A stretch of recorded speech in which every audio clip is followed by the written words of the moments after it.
kita membincangkan tentang ayat yang keempat daripada suratul Qasas, yang mana ada beberapa hal yang disebut di dalam ayat ini.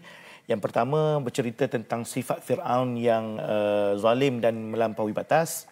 Yang kedua, dia menjadikan dia menjadikan kaumnya ataupun rakyat di negaranya sebagai berpuak-puak. Yang ketiga, dia membunuh orang bayi-bayi ataupun anak-anak lelaki. Yang keempat, dia melepaskan anak-anak perempuan dan dia melakukan kerosakan. Yang kelima, melakukan kerosakan di muka bumi.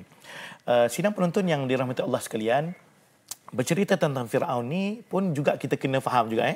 Ada setengah orang dia faham bahawa Firaun tu adalah raja yang bernama Firaun. Tapi sebenarnya yang lebih tepat lagi, Firaun ni adalah gelaran kepada raja ketika itu, tak kira siapa pun mereka. Maknanya dia kalau dalam bahasa moden dipanggil Ramsis, Ramsis 1 2 3 4, benda gitulah. Dia macam Firaun jugalah, dia gelaran bagi raja.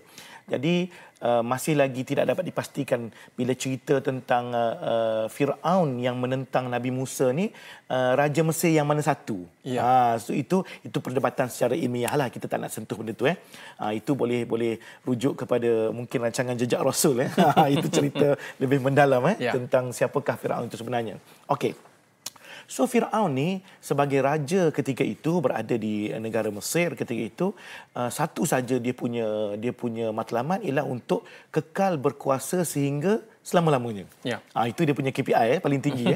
Dia nak kekal sebagai penguasa sampai bila-bila. Maka sebarang anasir untuk mengganggu gugat kekuasaannya, maka dia akan cuba protect ataupun cuba kawal, cuba hapuskan daripada awal. Cantas. Sailang.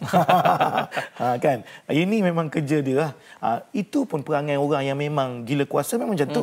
Dia cuba cantas. Dalam kehidupan kita seharian, orang yang dengki dekat orang ni memang dia akan cantas orang. Kan? Dia rasa, okey, aku nak kena naik, aku nak kena cantas orang ni. Aku nak kena jadi bos, aku kena buruk kawan ni. Itu memang sifat-sifat yang berlaku, sifat-sifat Firaun yang ada pada hari ini dalam diri setengah daripada kita.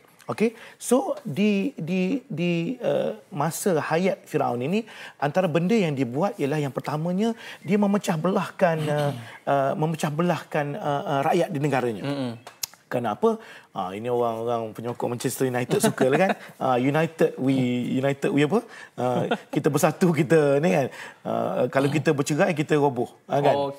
So dia suka kalau semua orang ni mempunyai grup-grup tertentu.